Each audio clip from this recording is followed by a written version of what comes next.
नमस्कार, मैं हूं संतोष। सिटी न्यूज वैन रीवा की सांध्यकालीन समाचार सेवा में आपका स्वागत है। नए वर्ष की शुभकामनाओं के साथ प्रस्तुत हैं आज की मुख्य खबरें। विधानसभा चुनाव को लेकर नए साल की बधाई पोस्टर में शुरू हुई सियासत। कांग्रेस ने दिया नए साल नई सरकार का नारा तो बीजेपी ने पोस्टर में लिखा कांग्रेस का होगा बुरा हाल। आपको बता दें कि रीवा के कॉलेज चौराहे में नव वर्ष की बधाई देने को लेकर कांग्रेस पार्टी के द्वारा एक पोस्टर लगाया गया, जिसमें कांग्रेस के शहर अध्यक्ष ने प्रदेश अध्यक्ष कमलनाथ के फोटो के साथ नारा दिया था कि नए साल में नई सरकार, जिसके बाद उनके इस पोस्टर ने सियासी रूप ले लिया। और जवाब में बीजेपी के पूर्व राष्ट्रीय सचिव गौरव तिवारी ने उसी पोस्टर के बगल में एक और पोस्टर लगा दिया, जिसमें उन्होंने नारा दिया है कि अब की बार भी कांग्रेस का होगा बुरा हाल। और अब शहर में लगे इन दोनों पोस्टरों से सियासी घमासान तेज हो गया है। विधानसभा चुनाव की नजदीकियों को देखते हुए भाजपा और कांग्रेस दोनों ही राजनीतिक दलों के द्वारा प्रदेश भर में सियासी घमासान किया जा रहा है, जिसके लिए अब नए साल की बधाई के तौर पर लगाए गए पोस्टरों के माध्यम से भी विवाद ने तूल पकड़ा है। दरअसल रीवा शहर के कॉलेज चौराहे में कांग्रेस पार्टी के शहर अध्यक्ष गुरमीत सिंह मंगू के द्वारा एक पोस्टर लगाया गया था, जिसमें उन्होंने पीसीसी चीफ कमलनाथ के फोटो के साथ नारा दिया कि नया साल नई सरकार, जिसके जवाब में भारतीय जनता पार्टी की ओर से पूर्व राष्ट्रीय सचिव गौरव तिवारी ने पलटवार किया और उन्होंने कांग्रेस पार्टी के द्वारा लगाए गए पोस्टर के ठीक बगल में एक और पोस्टर लगा दिया तथा उस पोस्टर में उन्होंने पीसीसी चीफ कमलनाथ को नए साल की बधाई देते हुए लिखा कि कमलनाथ जी को मुबारक हो, नया साल 2023 में फिर होगा कांग्रेस का बुरा हाल। रीवा के कॉलेज चौराहे में बीजेपी के द्वारा लगाए गए पोस्टर पर जब भाजपा नेता गौरव तिवारी से बातचीत की गई तो उन्होंने कहा कि कांग्रेस का वैसे भी बुरा हाल है, ऐसे में नई सरकार का नारा दे बुनियादी नारा है, जिसके जवाब में उन्हें बीजेपी की ओर से ये पोस्टर जारी किया है। प्रस्तुत है भाजपा नेता गौरव तिवारी एवं कांग्रेस के शहर अध्यक्ष गुरमीत सिंह मंगू से प्राप्त जानकारी के अंश। कमलनाथ जी ने एक अभियान शुरू किया है कल से कि नया साल नई सरकार। ये तो एकदम हास्यास्पद है। भाजपा की सरकार है और ये उनको खुद को भी मालूम है कि आने वाले समय में भी भाजपा की सरकार ही रहने वाली है। अरे उनके नेता खुद बता रहे हैं कि उनके सर्वे में विधायक जीत ही नहीं रहे। आने वाले समय में कांग्रेस की स्थिति बुरी होने वाली है, पूरे देश में बुरी है स्थिति। तो कहाँ से भैया आने वाले समय में कांग्रेस की सरकार या कि नई सरकार बनेगी? ये मोदी जी की भाजपा है। नए भारत में भाजपा ही है, मध्य प्रदेश में भाजपा ही है और भाजपा ही रहेगी। और भाजपा का जो शासन है, सुशासन है, वो जनता को पसंद आ रहा है। उसी के कटाक्ष में मैंने ये होर्डिंग लगवाई है, जिससे अब कांग्रेसियों के पेट में दर्द हो रहा है। जानकारी मिल रही है कि पोस्टर निकलवाने के प्रयास किए जा रहे हैं कांग्रेसियों द्वारा। स्वाभाविक है, जब ऐसे पोस्टर लगेंगे, उनके कटाक्ष किया जाएगा, तो वो प्रयास करेंगे कि इस तरह के पोस्टर नहीं लगें। तो मैंने तो अपना जो एक संदेश था वो दे दिया है। अब हटाए रहे हैं, क्या कर रहे हैं, वो तो अभी आगे जाके देखेंगे कि क्या कर रहे हैं। ये हमको भी सूचना आई है कि वहाँ से पोस्टर हटाए जा रहे हैं और कांग्रेस के जो कार्यकर्ता है वहाँ पहुँच चुके हैं उस स्थल पर। अगर पोस्टर हटा दिए जाते हैं तो अगला कदम आप लोगों को क्या होगा? अगला कदम हम देखेंगे, बाद विचार करेंगे आगे क्या करना है। भारतीय जनता पार्टी के युवा मोर्चा के कोई नेता हैं, उन्होंने कोई पोस्टर लगाया है। अभी ऐसा सुनने में आया कि वो पोस्टर में उनको शिवराज जी की फ़ोटो लगानी थी, गलती से फ़ोटो कोई दूसरी लग गई है। क्या पिछले वो 3 वर्षों से घर बैठे हुए बीडी शर्मा ने और राजेंद्र शुक्ला जी ने उनको घर बैठा दिया, और संगठन के जो हमारे यहाँ के अध्यक्ष हैं अजय सिंह जी ने, वो पीड़ित हैं। वो भाजपा से इतना पीड़ित है कि 3 साल से उनको कोई पूछ नहीं रहा। तो क्यों ऐसा किया? मुझे जो तो पता लगा है कि वो शिवराज की लगाना चाहते थे और बीडी शर्मा की लगाना चाहते थे, और गलती से प्रिंट वाले ने लगता है कि कोई दूसरी फ़ोटो लगा दी है। और आप भी जानते हैं कि जो युवा मोर्चा के हमारे प्रदेश के पदाधिकारी हैं, जो भारतीय जनता पार्टी के, वो लगातार विधानसभा लोकसभा की टिकट मांग रहे हैं, लेकिन विकास पुरुष के आगे किसकी लोकसभा, किसकी विधानसभा? सबका डब्बा बंद है। यहाँ तो सिर्फ एक डब्बा चालू है, वो डब्बा है ज़मीन खरीदो और बेचो, और दूसरा डब्बा चालू है कि विकास के नाम पे भ्रष्टाचार करो और सरकारी ज़मीनों की बंदर बाट करो। ये क्या लिखा हुआ है जिसके वजह से ये कटाक्ष करना पड़ा? पोस्टर में तो लिखा है कि जो लूट की सरकार है वो गिरेगी, जो चोरी की सरकार है वो गिरेगी। हमारे जो पोस्टर हैं उस पर यह लिखा हुआ है कि नई सरकार कमलनाथ सरकार 2023 में रीवा नगर वासियों को नववर्ष की बधाई। उसका सीधा सीधा संदेश है कि जिसने चोरी की है, डकैती की है, वो जाने के लिए तैयार बैठा है और जनता उसे बाहर भेजना वाली है। उसमें तो साफ साफ इस दुकान में घुसकर बदमाशों ने एक परिवार के साथ की मारपीट, घायलों का उपचार जारी। मारपीट की घटना में भाई बहन सहित मां को आई गंभीर चोट। आपको बता दें कि रीवा शहर के सिटी कोतवाली थाना क्षेत्र अंतर्गत निपनिया मोहल्ले में किराना दुकान संचालित करने वाले युवक सहित उसकी मां और बहन के साथ 3 सगे भाइयों ने मिलकर दुकान में घुसकर मारपीट की है। पीड़ित द्वारा 40,000 रुपए लूट का आरोप भी लगाया गया है। घटना की शिकायत सिटी कोतवाली थाने में दर्ज करा दी गई है। पुलिस मामले की जाँच कर रही है। घटना के संबंध में पीड़ित देवेंद्र प्रजापति निवासी निपनिया ने बताया कि कल सुबह तकरीबन 10 बजे वह अपनी किराना की दुकान में ग्राहकों को सामान दे रहा था। इसी दौरान उसके परिवार के ही रवि प्रजापति, पूरन प्रजापति और अक्कू प्रजापति, जो आपस में तीनों सगे भाई हैं, आए और उससे गाली गलौज करने लगे। इस दौरान आरोपियों ने उससे पैसा भी मांगा। जब देने से इंकार कर दिया तो तीनों भाई उसकी दुकान के अंदर घुस गए और मारपीट करने लगे। देवेंद्र ने बताया उसे पिटता देख उसकी मां राधा प्रजापति और बहन प्रीति प्रजापति भी बचाने आई तो आरोपियों ने लाठी डंडे से उनके साथ भी मारपीट की। इस दौरान देवेंद्र सहित उसकी मां और बहन को भी गंभीर चोटें आई हैं। तीनों घायलों को उपचार के लिए रीवा के संजय गांधी अस्पताल में भर्ती कराया गया है, जबकि घटना के बाद आरोपी फरार हो गए हैं। पीड़ितों द्वारा मारपीट और 40,000 रुपए लूट की शिकायत सिटी कोतवाली थाने में दर्ज करा दी गई है। पुलिस आरोपियों की तफ्तीश कर रही है। क्या नाम है तुम्हारा? देवेंद्र प्रजापति। कहाँ से के रहने वाले हो? लिपनिया थाना? अस्पताल के पास, सिटी कोतवाली। क्या घटना क्या हुई?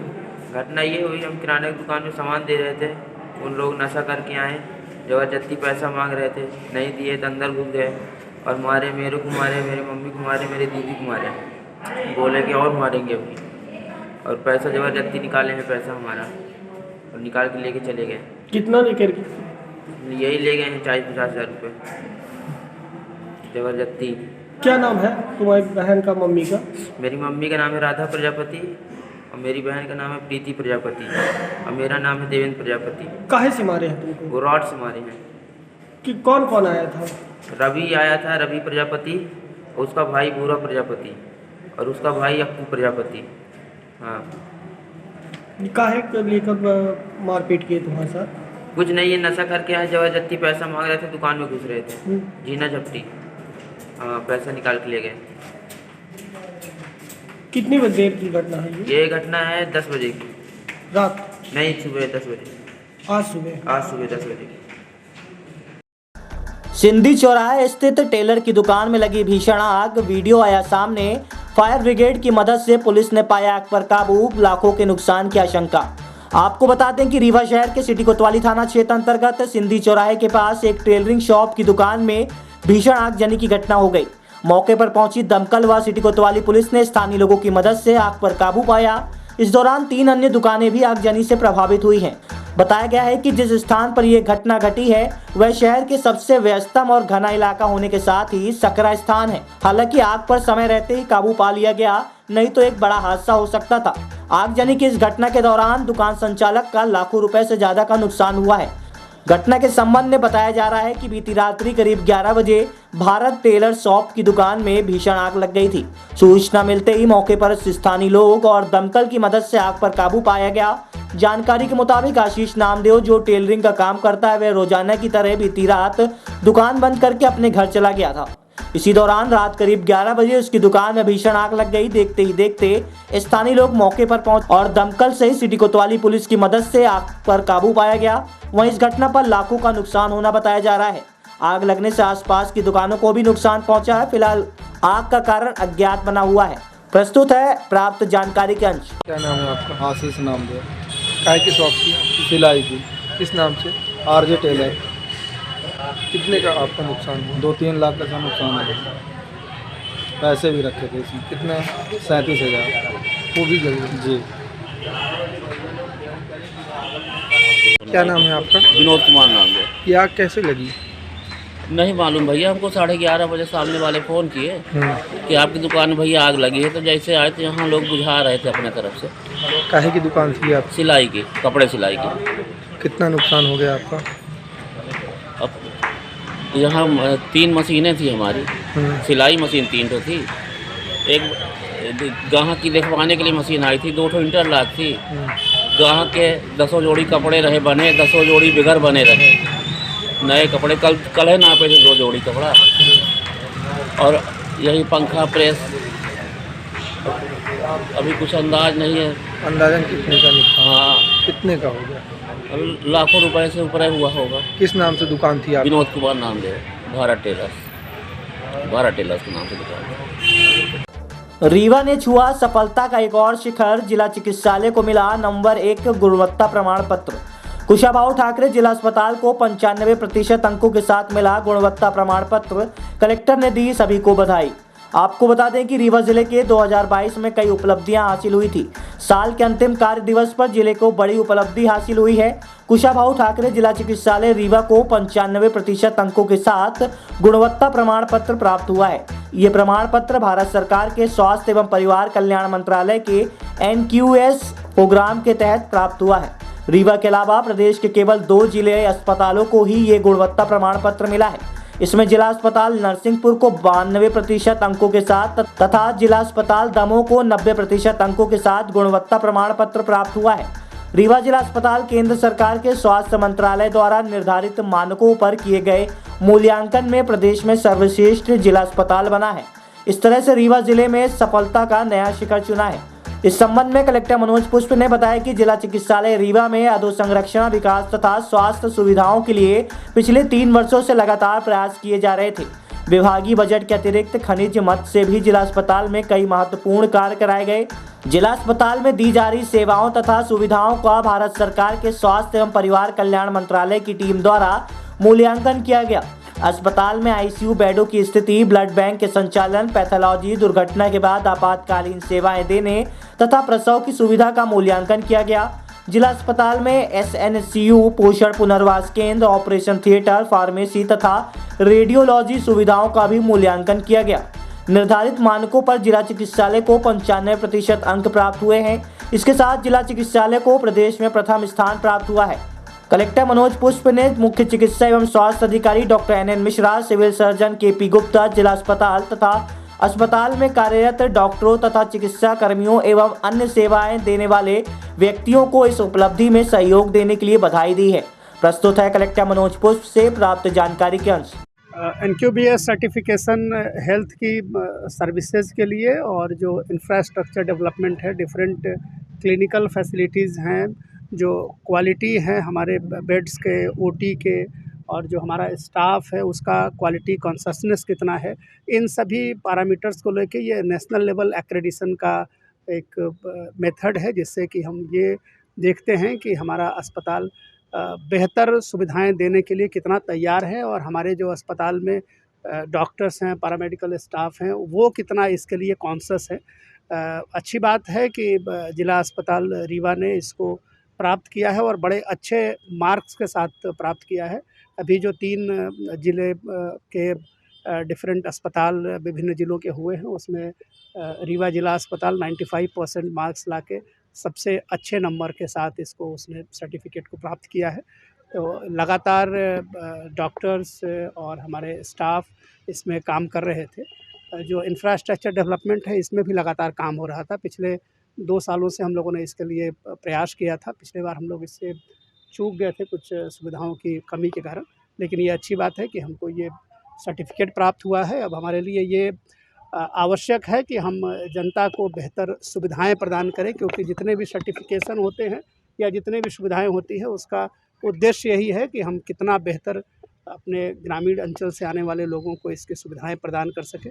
आज भी हम लोग जिला अस्पताल की इस उपलब्धि पर जो लोग इसमें शामिल थे उनको बधाई देने भी आए हैं और किलकारी अभियान के अंतर्गत मातृ शिशु स्वास्थ्य की समीक्षा भी कर रहे हैं कि हम लोग उसमें कहाँ कहाँ पिछड़ रहे हैं, कहाँ कहाँ अच्छा काम कर रहे हैं। सर, कितनी बड़ी उपलब्धि मानी जा रही है? अच्छी बड़ी उपलब्धि है, क्योंकि रीवा में संजय गांधी अस्पताल और सुपर स्पेशलिटी हॉस्पिटल के कारण जिला अस्पताल को भी साथ में उतना ही बेहतर बनाए रखना एक बड़ा चैलेंज है, क्योंकि बड़े बट वृक्षों के आसपास छोटे छोटे पौधों को पनपना थोड़ा मुश्किल होता है। हम विशेष तौर से सिविल सर्जन को और CMHO साहब को बधाई देंगे कि इन्होंने उस मापदंड पे अपने खरे उतारा है और लगातार जिला अस्पताल बेहतर काम कर सके इसके लिए एफर्ट कर रहे हैं। अभी आपको पता है 100 बेड और इसमें इंक्रीज होने वाले हैं। नया यूनिट भी एक आगे डेवलप होने वाला है। तो हम लोग जिला अस्पताल को भी उसी स्टैंडर्ड का बनाना चाहते हैं ताकि हमारे पास 3 बड़े एस्टेब्लिशमेंट गवर्नमेंट सेक्टर में हो जाए। सुपर स्पेशलिटी और संजय गांधी के अलावा जिला अस्पताल भी बेहतर सुविधाएं ग्रामीण क्षेत्र के लिए एक रेफरल पॉइंट बन जाए। पूर्व पार्षद एवं वरिष्ठ समाजसेवी जनाब अफसर अली ने अपने फार्म हाउस में नए वर्ष के पहली तारीख को सभी धर्मों के समुदाय के लोगों को एकता के सूत्र में बांधते हुए मनाया नूतन वर्ष। आपको बता दें कि समाजसेवी अफसर अली हर त्यौहार एवं पर्व को बड़े ही हर्षोल्लास के साथ मनाते आ रहे हैं, चाहे फिर वो होली हो या दिवाली, ईद हो या फिर दशहरा। इसी कड़ी में बीती शाम समाजसेवी अफसर अली ने एसके स्कूल के पीछे स्थित एकता फार्म हाउस में बड़े ही धूमधाम के साथ नूतन वर्ष का पर्व मनाया गया। इस दौरान समाजसेवी अफसर अली ने सर्वप्रथम पचमढ़ा मंदिर के मुख्य संत को शुभकामनाएं भेंट की। तत्पश्चात कार्यक्रम में आए हुए सभी गणमान्य नागरिकों को संबोधित करते हुए उन्हें नए वर्ष 2023 की बधाई दी। इसके बाद देसी एवं लजीज व्यंजन बाटी चोखा की दावत दी गई, जिसका स्वाद सभी ने चखा और खूब तारीफ भी की। आपको बता दें कि समाजसेवी अफसर अली जानवरों से भी काफी स्नेह करते हैं तथा सभी प्रकार के त्योहारों को बड़े ही धूमधाम से मनाते हैं।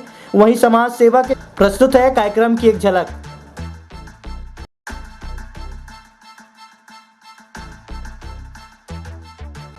परमवीर चक्र से सम्मानित योगेंद्र यादव का विधानसभा अध्यक्ष ने किया सम्मान। बता दें कि सेना के सर्वोच्च सम्मान से सम्मानित योगेंद्र यादव का आज विधानसभा अध्यक्ष गिरीश गौतम ने सम्मान किया है। रीवा के शासकीय आवास में आयोजित गरिमामय समारोह में योगेंद्र यादव का शॉल, श्रीफल एवं सुपारी से बनी श्री गणेश प्रतिमा भेंट कर सम्मान किया गया। इस दौरान सांसद जनार्दन मिश्रा एवं विधायक मनगमा पंचूलाल प्रजापति ने भी श्री यादव का सम्मान किया। बता दें कि 9 वर्ष की संध्या पर आयोजित अभिनंदन समारोह कार्यक्रम में पहुंचने पर श्री यादव का विधानसभा अध्यक्ष गिरीश गौतम ने स्वयं स्वागत किया और उनका सम्मान किया। बुलंदशहर उत्तर प्रदेश के रहने वाले योगेंद्र यादव 1999 में कारगिल युद्ध के दौरान दर्जनों गोली खाने के बाद भी अपने अदम्य साहस का परिचय दिया था। पूरा शरीर गोली से छलनी होने के बावजूद भी उन्होंने दुश्मनों से लोहा लिया था। एक दिवसीय प्रवास पर रीवा पहुंचे योगेंद्र यादव का विधानसभा अध्यक्ष ने सम्मान किया। इस अवसर पर विधानसभा अध्यक्ष ने कहा कि श्री यादव ने 19 वर्ष की आयु में देश की सीमा में दुश्मनों से लड़ते हुए अदम्य साहस का परिचय दिया था और दुश्मन सेना के छक्के छुड़ा दिए थे। उनका यह पराक्रम नौजवानों के लिए प्रेरणा का स्रोत बनेगा। देश की रक्षा के लिए हमारे देश के युवाओं में उत्साह है, जो बाल्यकाल से ही सेना में जाकर देश की रक्षा के लिए स्वप्न देखते हैं। वहीं योगेंद्र यादव ने कहा कि रीवा में आकर और यहाँ के स्नेह से मैं अभिभूत हूँ। विंध्यधरा महान है, यहाँ उनके वीर सपूत हुए हैं, जिन्हें मैं हृदय से नमन करता हूँ। उन्होंने विधानसभा अध्यक्ष सहित सभी जनप्रतिनिधियों एवं रीवा जिले की जनता का आभार व्यक्त किया। प्रस्तुत है कार्यक्रम की एक झलकी सहित प्राप्त जानकारी के अंश। अभी सर बोल रहे थे कि हम हैं तो तभी सब कुछ है।